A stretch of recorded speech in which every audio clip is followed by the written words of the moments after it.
Welcome to ఎన్టుడే news. ప్రతి క్షణం ప్రజల పక్షం. పైన అనుచిత వ్యాఖ్యలు చేసినందుకు ఇక్కడ mandal Congress market committee chairman, అలాగే ఇంకా గుడి చైర్మన్, మార్కెట్ కమిటీ చైర్మన్, అలాగే మాజీ సర్పంచ్ మురళి గారు, శ్రీకాంత్, అలాగే ఉప సర్పంచ్లు, అలాగే మార్కెట్ కమిటీ డైరెక్టర్లు, టెంపుల్ డైరెక్టర్లు, మహిళా అధ్యక్షురాలు మంజులక్ష్మి గారు, అలాగే వివిధ గ్రామాల సర్పంచులు, గ్రామ శాఖ అధ్యక్షులు, అలాగే సీనియర్ కార్యకర్తలు, సీనియర్ నాయకులు, అలాగే వివిధ గ్రామాల అందరూ కూడా, అలాగే పార్టీ ప్రతి ఒక్కరికి కూడా ప్రత్యేక ధన్యవాదాలు తెలియజేస్తూ, ముందుగా అంటే ఒక్కసారి 10 సంవత్సరాల కిందట 10 సంవత్సరాలు పాలించినది ఎక్కువండే ఈ 2.5 సంవత్సరాలు మనకి లక్ష్మణ్ కుమార్ అన్న గారు గెలిచినప్పటి నుంచి కూడా ధర్మపూర్లో ప్రతినిత్యం అంటే ఏదో కొన్ని రోజులు హైదరాబాద్లో మీటింగ్లు ఉన్న రోజు తప్ప ప్రతిరోజు కూడా అందుబాటులో ఉంటుంది. ఇక్కడ ఉన్నాడు అని అంటే హైదరాబాద్ దాటి వచ్చిండు అంటే కరీంనగర్లో ఆగడం ఉండదు, ఏది ఉండదు. ధర్మపూర్లో ఒక జాతర లెక్క ఉంటుంది. అన్నని ఒక సంతకం కావాలంటే ముగ్గురు చుట్టూ తిరగాలి. ఇప్పుడు అదేం లేదు, డైరెక్ట్ కారు కాడికి పోయి అన్న ఇగో కళ్యాణ లక్ష్మి వచ్చింది సంతకం పెట్టుకోండి అని సంతకం పెట్టి అక్కడి దగ్గరనే పోయి పిఎలను పిలిచి స్టాంప్ వేసి ఇవ్వయా అని చెప్పేసి అంటే డైరెక్ట్ జనాలకు దగ్గర అయిపోయింది. అలాగే ఈ 2.5 సంవత్సరాల నుంచి చూసుకుంటే ఎన్నో సంవత్సరాల నుంచి మూలబడిపోయిన కళాశాల ధర్మపూర్లో ఓపెన్ చేయించడానికి సపరేట్ బడ్జెట్ తెప్పించింది. ఇక్కడ 10 సంవత్సరాల నుంచి 10-15 ఏళ్ళ నుంచి వర్షాకాలం వస్తే స్కూళ్ళల్లో ఉండే ఎగ్జాములు వాళ్ళు తిరగని అసలు ఏ కలెక్టర్ మారితే ఆ కలెక్టర్ దగ్గరికి, ఏ ఎంఆర్ఓ మారితే ఆ ఎంఆర్ఓ దగ్గరికి, ప్రతి ఒక్కరి దగ్గరికి కూడా వెళ్ళి రిప్రజెంటేషన్స్ ఇచ్చి మనల్ని పిలిచి మేము పోయి రోడ్డు మీద కూర్చున్నా కూడా కాని పని గెలిచినాక వితిన్ 6 monthsలో వాళ్ళకి 18 కోట్ల రూపాయలు ఇచ్చి గ్రామస్తులకు. అలాగే ఇప్పుడు జంగల్నాల ప్రాజెక్టు గురించి కూడా మేము చెప్పడంతోనే ఎన్ని సంవత్సరాలు వాయిదా పడ్డది. ఈరోజు పొద్దున మొత్తం ఎస్సీ గారిని, సిఈ గారిని, డిఈ గారిని వాళ్ళు ఫోన్ చేసి చెప్పి మేము ఈరోజు పొద్దున కారు పిలిచి సార్ జంగల్నాల ప్రాజెక్ట్ని ఏం చేద్దాం, రంగదాంలపల్లి చెరువుని ఏం చేద్దాం, ఈ సమ్మర్లో ఎట్టి పరిస్థితుల్లో కూడా ఈ కింది గ్రామాలకు నీళ్ళు ఇవ్వాలని చెప్పేసి రివ్యూ మీటింగ్ పెట్టుకొని అంటే ఒక ఎకరం కూడా ఎండకుండా ఈ సంవత్సరం ప్రతి ఒక్కరికి కూడా నీళ్ళు వచ్చింది. అది ముందు జాగ్రత్తతో తీసుకొని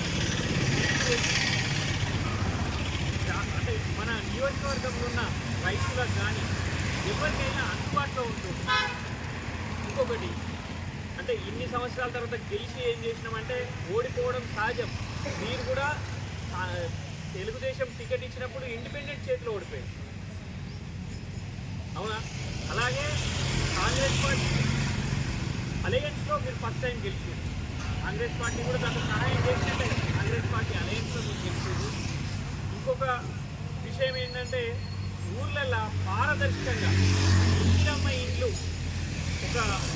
అసలు పేదవాళ్ళకి పెట్టుమని మా మండల ప్రెసిడెంట్లు అందరినీ పిలిచి అన్న మనకు పార్టీలతో సంబంధం లేదు, ప్రతి పేదవారికి ఇందిరమ్మ ఇల్లు రావాలి, ఎవరికి కూడా ఎట్లాంటి పైరవులు అవసరం లేదు, కార్యకర్తలను కూడా ఆపండి, ఫస్ట్ పేదవాళ్ళకి ఇందిరమ్మ ఇండ్లు ఇయ్యు అని చెప్పిన అంటే గొప్ప వ్యక్తి తను.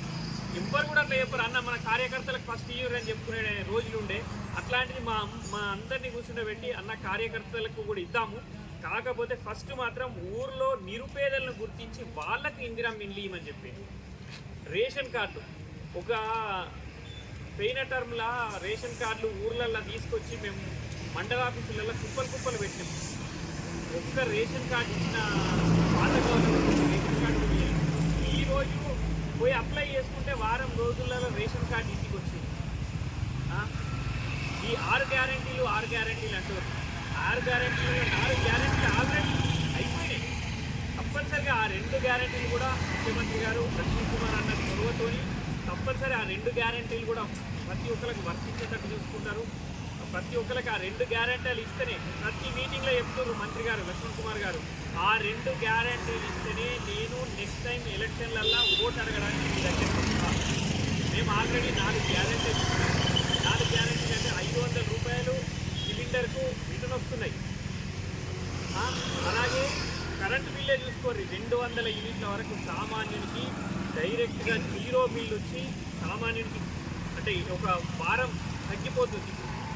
ఎవరేమనుకున్నా కూడా ఆడవాళ్ళు ఈరోజు ప్రశాంతంగా బస్ ఎక్కి అంటే కొంత మాట ఏంటంటే బస్సులో ఫుల్ టైట్ అవుతుంది కావచ్చు, టైట్ అంటే ఫ్రీగా వస్తుంది కాబట్టి అందరు ఎక్కుతున్నారు. అంటే వాళ్ళ అవసరానికి అయితే వెళ్తున్నారు కదా, ఆడవాళ్ళు అయితే అది యూజ్ చేసుకుంటున్నారు. మహిళలకు ఉచిత బస్ అనేది చాలా పెద్ద సౌకర్యం. అలాగే సన్న బియ్యం ఇచ్చింది గవర్నమెంట్. అందరు తినే అన్నాన్ని పేదవాడు కూడా తినాలని చెప్పేసి సన్న బియ్యం ఇచ్చింది. ఇన్ని చేసిన గవర్నమెంట్ ఏం చేయలేదు, లక్ష్మణ్ కుమార్ గారు ఏం చేయలేదు అనడం చాలా బాధాకరం. ఈరోజు అలా మాట్లాడడం తప్పనిసరిగా ఇప్పుడు 2 సంవత్సరాల 4 నెలలు అయింది. 100% ఇక్కడ ఇంటిగ్రేటెడ్ స్కూల్ తీసుకొస్తాడు, నియోజకవర్గానికి డిగ్రీ కాలేజ్ తీసుకొస్తాడు, బస్ డిపో తీసుకొస్తాడు, రెవెన్యూ డివిజన్ కూడా మేమందరం కలిసి ఉన్నప్పుడే మంత్రి గారు మన ముఖ్యమంత్రి గారికి లెటర్ పెట్టిర్రు. మాకు ఇవి కావాలన్నా ఈ 10 సంవత్సరాలు ఇవన్నీ లేక వెనుకబడిపోయింది ధర్మపురి, తప్పనిసరిగా కూడా ధర్మపురికి ఇవన్నీ కూడా ఉండాలని చెప్పేసి. అలాగే రేపటి రోజు ఇక్కడ ఏది మనకి గోదావరి పుష్కరాలు వస్తున్నాయి. మన టెంపుల్ని టైప్ 1లో పెట్టి అంతకుముందు లేకుండే, అంటే మనం ఇచ్చిన దానికన్నా కూడా ఎక్కువ ప్రపోజల్స్ పంపించి ఇక్కడ కోట్లింగాలని డెవలప్ చేయడానికి అన్న ఇక్కడ దాకా వచ్చి వాళ్ళందరినీ తీసుకొచ్చి ఏమేమి అవసరమని అన్న ఉండి పర్యవేక్షించి రేపటి రోజు 2027 గోదావరి పుష్కరాలు కూడా పెద్ద ఎత్తున చేయడానికి పూనుకుంటుంది. కాబట్టి అభివృద్ధి ప్రధానంగా ఇక్కడ నడుస్తుంది. కాబట్టి ఇట్లాంటిని విమర్శించుకోవడం మానుకోవాలని మండల్ కాంగ్రెస్ పార్టీ తరఫున మేము గట్టిగా చెప్తున్నాం. అలాగే ఇప్పుడు మార్కెట్ చైర్మన్ గారు